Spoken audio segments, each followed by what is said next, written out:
Henry Holton Takes the Ice by Sandra Bradley. Pictures by Sara Palacios. Henry Holton's dad played hockey. So did his mom, his grandfather, his uncle, all 23 of his cousins, and his big sister Sally.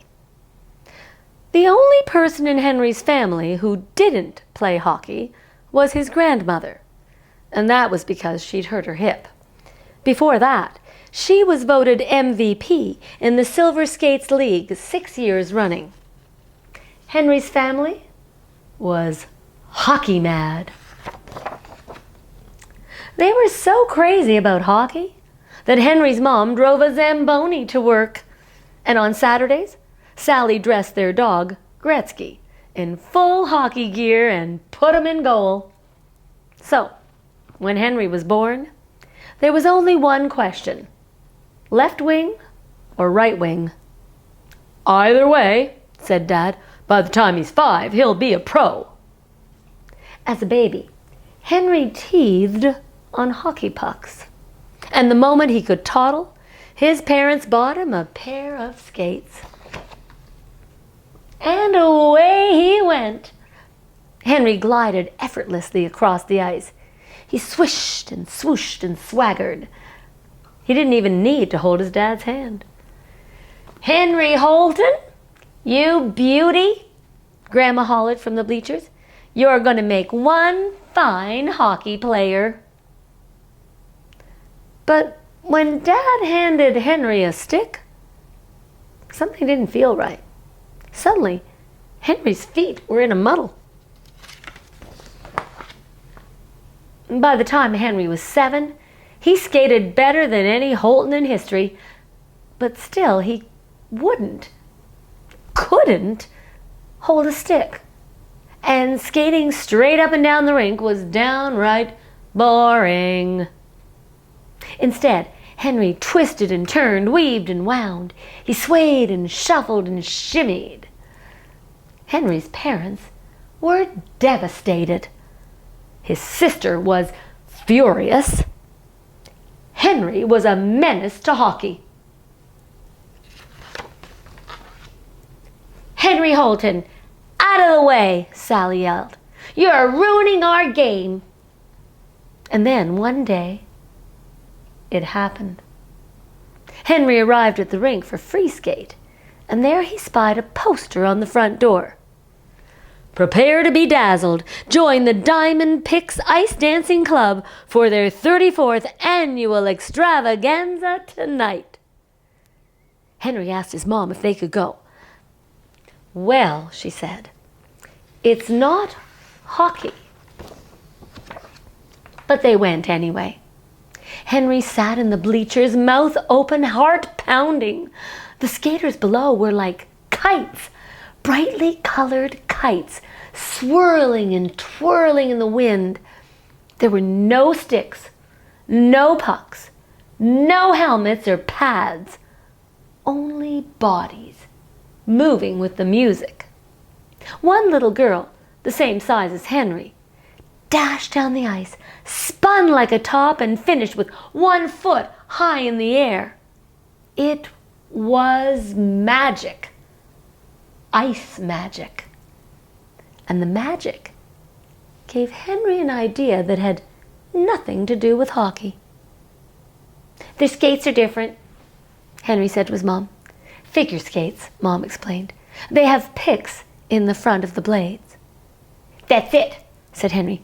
"I need picks on the front of my skates." Said Mom. "Let's talk to your father." But when they did, Henry's dad shook his head. "No way," he said.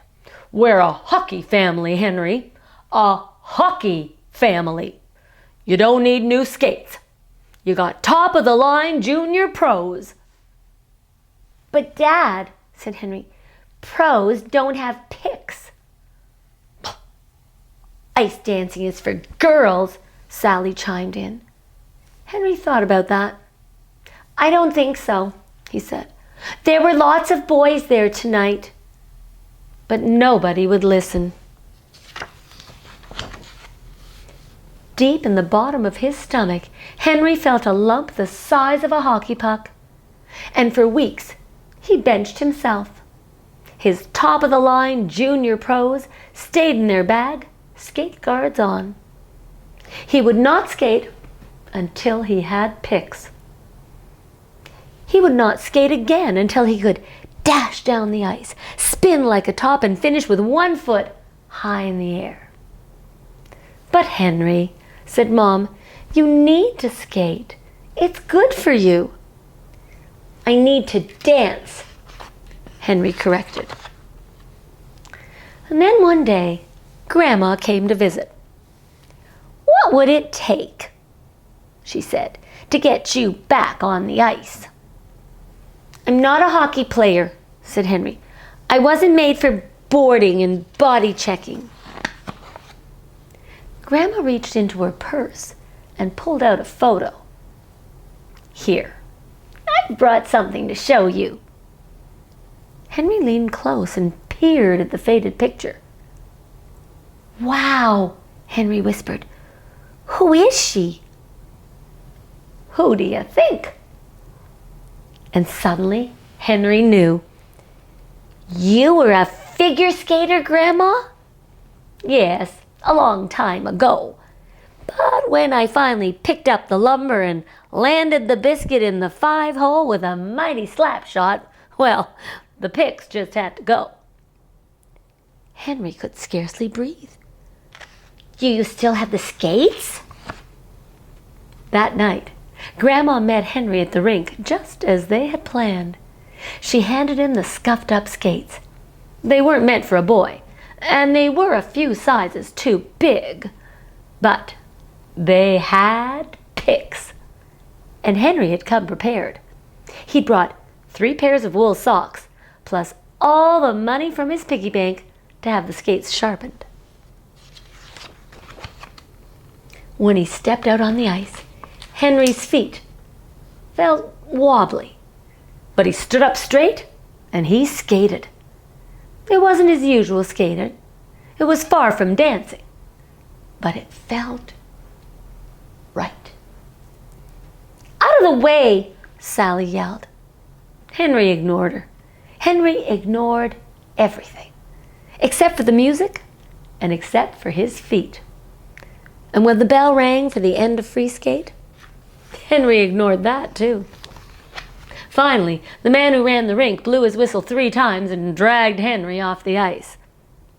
Henry's dad was waiting. "Dad," said Henry, "did you see that?" "Yes, Henry," said Dad.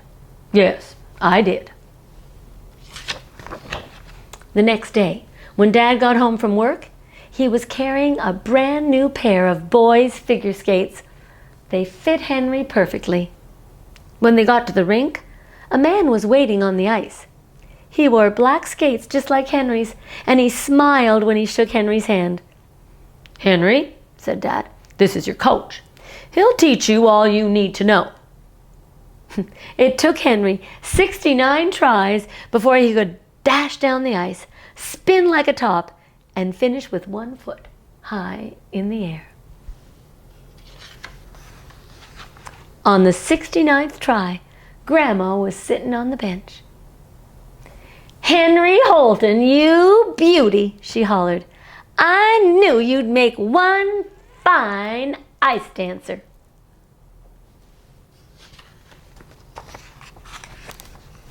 Henry Holton takes the ice.